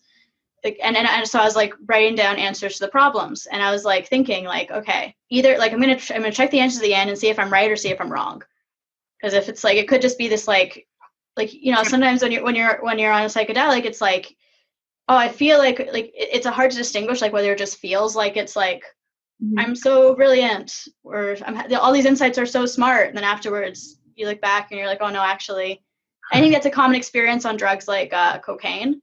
But then on psychedelics, it's like, I have a sense like it's real, like the insights actually are brilliant, but it's hard to tell. So I figured this was a way to test. There were how real it was. And anyway, to wrap it up, the answers are right. So the LSD actually did make me smarter. And I'm sure it helped that you had already looked at the problems and puzzled over them and kind of. I hadn't. Oh, those are fresh problems. Oh, no, wow. I hadn't looked at those problems before. Well, that's amazing. There were some experiments done in the 60s. There's a brief period of time after LSD was discovered and before it became illegal, where some people were playing with it. And there were some experiments done where, I forget which university it was, but this guy who was interested in studying LSD brought in a bunch of people who had been stuck on some kind of difficult academic problem. And that was like the criteria for participating in this experiment. And then he just said, take acid and work on this problem. And huge numbers of them reported extreme significant breakthroughs. Like a lot came out of that. It was a very small study, and it's very subjective, but I think there's a lot to it. Yeah, for sure. Yeah. I mean, definitely whenever I'm working on a difficult problem, a new perspective almost always provides, a nudge, in some direction to make me, if I feel like I've been kind of stymied, I feel like I'm no longer making progress. If I look at it from a new perspective, I can often start making progress again. Yeah, and acid is looking at something from infinite new perspectives at once. Right. Yeah, I like something that you said, Katie, about speaking Spanish when you try to find a new pathway when you don't know the word. And I think that's like what you just said. It lines up with that. because that's probably what's happening in our brains if we take these substances and we need to get from one point to another, these new pathways form. But why are you shaking your head? Oh no, I agree with you. Okay. Maybe I'm shaking my head because I'm getting into this memory. Indian head. Okay. Yeah. The whole experience was so intense on the Spanish learning level, on the confidence building level, because I did intentionally and progressively take bigger space both on this mural and then personally. And then on the level also that I started seeing waves of movement in crowds and just noticing how everything flowed together in a very big and grand way. And also I stayed in this headspace for a few days, maybe a week afterwards. It was pretty wild. You remember, I was kind of out there. You also started taking like lion's mane. I also started taking lion's mane mushroom when I got back. So that might have we don't know. Lion's mane is lion's mane. It's a mushroom that you can supplement, and it's kind of like a nootropic. Like you'll just notice that focusing is a little bit easier. But what they say is that it stimulates neurogenesis and also strengthening the new neurological connections that you make, and that it increases plasticity. So maybe it's very mild psychedelic, actually, because that's kind of. Yeah, I mean, so we've been talking about how LSD enhances cognition, but there are lots of substances that fit into that category, and lion's mane is apparently one of them. But I mean, caffeine enhances cognition. It doesn't. No, it doesn't. Sorry to do. It actually does. Yeah, caffeine does not enhance cognition. It actually lowers it. Really? Yes. It increases motivation. It stimulates you. It's a stimulant. It makes you less sleepy, and so that can, if your cognition is, it makes you stupid. It makes you just as stupid, but faster. I mean, I don't know. It actually makes you more stupid. I don't know what you've been reading, makes you more stupid. But I heard that coffee caused the Enlightenment. So how did it? Okay. And this was very scientific. No, I'm just kidding. Let's hear. Is that really a thing people say? Or okay. I mean, obviously, it was probably involved. I mean, but it's also just people had a reason to be in coffee houses, and so a whole bunch of interesting people. They're probably all neophiles, like they're interested in new ideas, and they're in coffee houses talking about it. Have you guys heard about how much coffee Voltaire used to drink? How much? Yeah, he's known for. I looked it up on Wikipedia because I was watching a video where somebody was like, "Oh, I drink a lot of coffee, not Voltaire levels of coffee, but I drink a lot of coffee." So I looked it up, and he's known for drinking like 40 cups of coffee per day or something like that. And he had so he's a famous philosopher from like the 1700s or 1800s, and he just had like his assistant or his I don't know, like a servant or whatever, would just like constantly have to have coffee on hand in case Voltaire needed to down like a few cups. And his doctor told him that it was going to kill him. Yeah. And then he lived until like really old. He lived until like his 80s or whatever, and just kept philosophizing the whole time. In keeping with our harm reduction theme, I do know somebody who had to go to rehab for coffee because it was causing her like heart conditions. Oh no! Because she was drinking so much that her heart was beating so fast that it became an actual issue. So. Be careful with coffee. Yeah, I mean, I think it goes without saying that every substance has, an active dose, and every substance has the ones that are active, I guess, and every substance has a toxic dose. And the ones that are worth experimenting with are the ones where the toxic dose is really, really way higher than the active dose. And coffee is one of those things. And that's funny because they're close together, right? Exactly. Yeah. Alcohol and GHB. Yeah, those are two of the like most dangerous ones for sure, especially mixed together. Yeah, you never. That's a really toxic combination, from what I understand. With coffee, if you do want to drink coffee and have increased cognition, you combine coffee and L-theanine. L-theanine is an amino acid that it's in tea in very low amounts, but if you take it in like higher amounts, where you have like a 2-to-1 L-theanine to caffeine ratio, it acts as a nootropic. I don't know about you guys, but when I start thinking about psychedelics a lot, I start to get brought back into that headspace a little bit. Mm-hmm.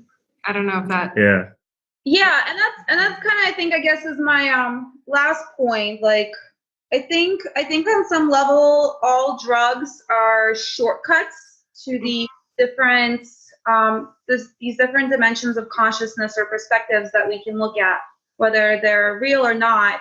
But I think all of us can get there soberly too, through other things like meditation and self-reflection and introspection, and going out of our comfort zones on a social level, reading more, et cetera, having a better diet.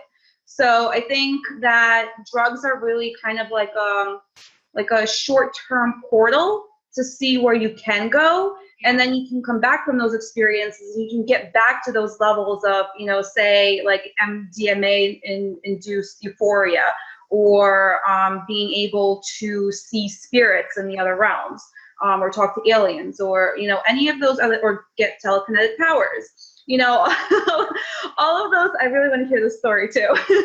all of these things can be accomplished soberly through all of these other different methods. And I think drugs are just the way to kind of shortcut through all of that practice that we have to do to get to those levels of understanding, and to have a preview of where you'd like to go. Yeah, where you can. Yeah, exactly. Yeah, having a preview and being able to get to that level so you know exactly what it feels like, so that the next time you try it and you practice and you get there, you're like, oh, this is the place. This is the place that I was at last time. Exactly. But I had to, take a pill to get there. Now I can just get there myself because I put in the work. And I 100% agree. And so some people prefer not to take drugs because they just want to get there, and I can respect that.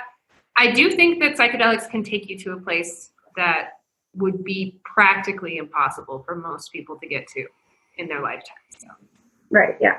Yeah, and I wanted to add that for me, MDMA was really like that. I was like, oh my God, my brain has the ability to do this. Like, maybe I can do it without drugs, And the cool thing is that, because it makes you so comfortable in whatever setting you're in.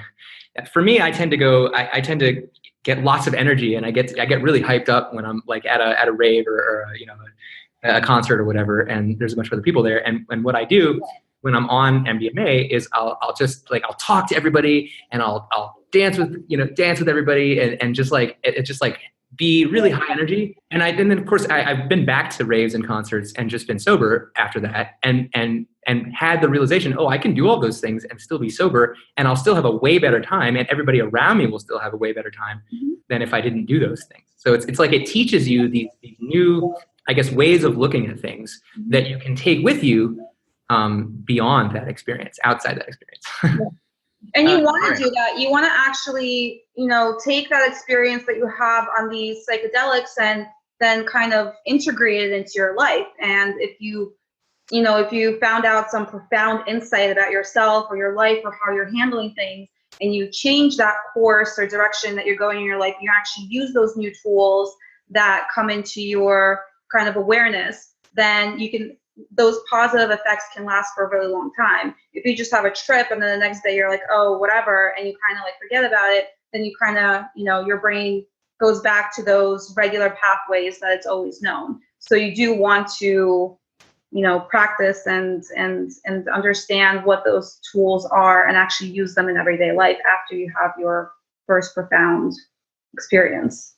Yeah, exactly. I had a therapist who put it visually pretty well, because he was also familiar with psychedelics. He said that a healthy system will kind of resonate like this, like your emotions will kind of go up and down, your mental states will be like this and pretty stable.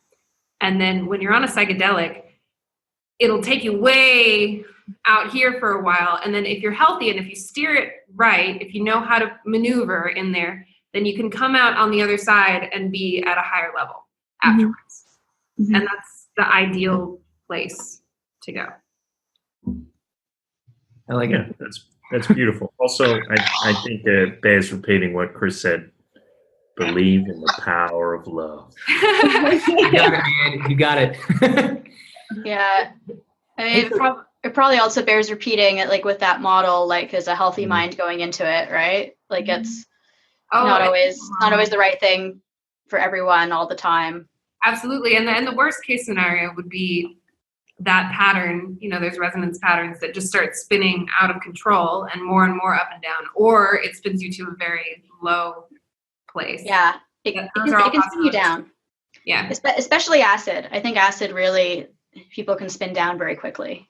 Oh, for sure. Yeah, that one's that one can get really dangerous really quickly. Especially like the thing I found with acid, it really is about where you are in your, where your mindset is at the time. So if you just went through a really terrible breakup, don't do it, because it will totally spiral you into, the deep recess of rejection and fear. But then if you're in a good place and you're in a good atmosphere and it's a safe environment where you trust the people who are around you, then maybe that's the time where you want to try it out. And I always, recommend, especially for new people, like, you want to have a buddy with you. And, that's not always possible to have a sober buddy, but you really do want somebody there who maybe has had experiences like that, who can kind of guide you through it and who can hold your hand. I've had that once, and my friend just being able to hold another person's hand and knowing that, like, if anything happened, that he would be there to, protect me, take care of me, and get me some water. Well, that's extremely important in those situations. Definitely. And I think the sort of guided psychedelic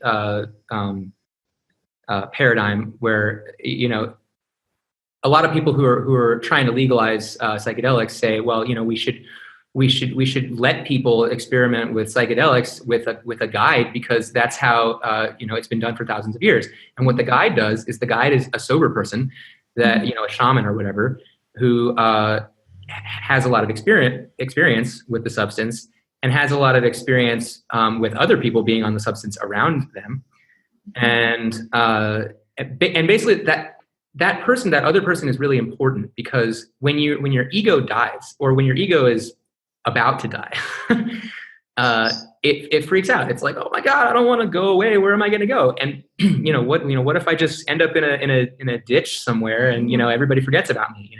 And so it's kind of like, that's way in the back of your mind, but it comes to the front when your ego is falling apart.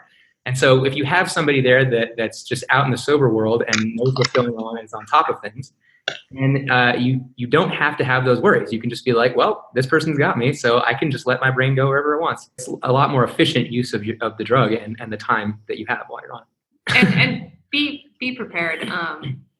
There was one thing that I did that I regretted, was I tripped once without having thought about water beforehand, and it was hot outside.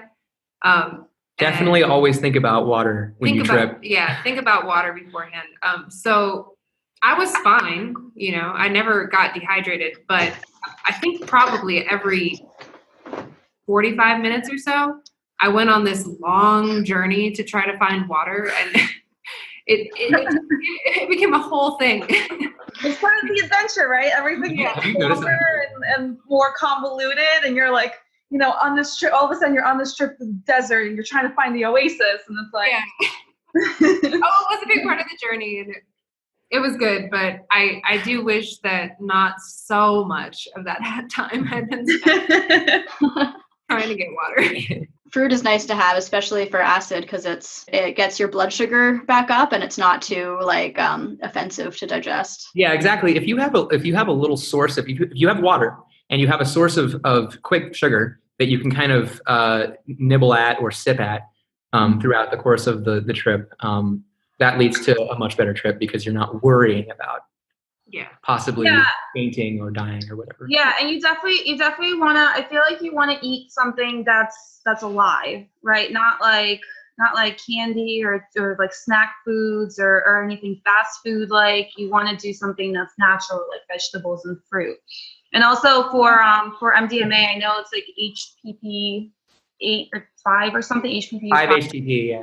Yeah, 5 HTP. Yeah. What you want to take before and after to kind of like level out your serotonin. No, you take it after, not before. Yeah.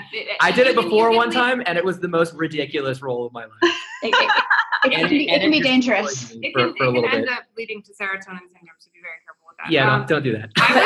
After it's good though. After it's good. Yeah. Yeah, that's the serotonin precursor, and MDMA is dumping all your serotonin. So if you have a ton of extra serotonin, that's going to be extra intense. But afterwards, it can help you replenish. Right. I've I'd recommend a site called Dance Safe. I forget if it's .com or .org. If anyone's I believe it's interested .org. in MDMA, they have a lot of really good harm reduction. Also, Arrowhead. Arrowhead is good in general. Arrowhead.org has a lot of people's experiences. And really just, if you're considering any of these substances, do a lot of research beforehand. I would recommend to people, if they haven't done something. I would recommend, I don't know if everyone's going to agree with this, but to do mushrooms before doing acid. I don't know. That is the order that I did it in. I didn't do it the other way, so I don't know if it's better or worse. I did it the other way. Interesting. And I've only done mushrooms once, and I feel like I have not gotten a lot out of it. I didn't like them as much because I felt like there was more external stuff coming in from mushrooms, whereas with acid, I felt like it was very much all me, and I learned how to steer it. But with mushrooms, the trip is harder to control. Mushrooms, the trip seemed to come on in waves as opposed to being more smooth, and there's body effects that I didn't really like, and I had more nausea, and I also felt like the trip was just a little bit more. It was just a little bit more wonky. Like it was steering my thoughts as opposed to just my thoughts. Yeah, I think it really depends on the individual of like what works for you and what doesn't. And that's why you should always try things the first time in like smaller dosages and see how you feel over, whatever time period it is. And then once you kind of have that, have a break and then maybe try it again with a higher dosage and then see how you feel. And be very careful about your source as well. Oh yeah, absolutely. Particularly with acid, a lot of times it's not actually acid. And that's actually really dangerous. Anything that seems like it's acid but is not, there's like a couple of different like synthetic chemicals that they create out there and that they pass off as acid, and sometimes even the dealers don't know that that's what it is. So you want to be extremely careful with who you get it from. Right, and that goes for any substance that you buy from anywhere, but it's. And you can also actually purchase testing kits. True. I don't know if you can test acid though. I'm not sure if that's possible. There definitely is at least one reagent that tests for acid. There's one reagent that tests for, I forget exactly what it tests for, but it's like if it means that it's probably acid because the things that are passed off as acid wouldn't stimulate that reagent, but it doesn't necessarily mean it's acid. Mm-hmm. There's one reagent that's the most popular. I think it's called the marquee reagent. And that one's really popular because it detects most of the sort of dangerous stuff that black market drugs can be cut with, as well as just, it detects like a whole bunch of like real drugs too. So it's very like detailed in the information that it gives. I feel like we should probably also say that the purpose of this podcast has been for educational purposes only. Yeah, don't try psychedelics at home. We're not promoting the use of anything illegal, and all of the stories were fictional. Exactly. Someone who is me. Someone who is not me. Someone who isn't me. Okay, so any last things that people want to add before I turn off the recording? Be excellent to each other. All right. You heard the power of love. You heard it, Crypto Hippies. Be excellent to each other and believe in the power of love. And safety first. Thanks for watching. Safety first. Like and subscribe. Educational purposes only. Education. And please give us a 5-star rating on iTunes. That would help us out a lot. All right. See y'all next time.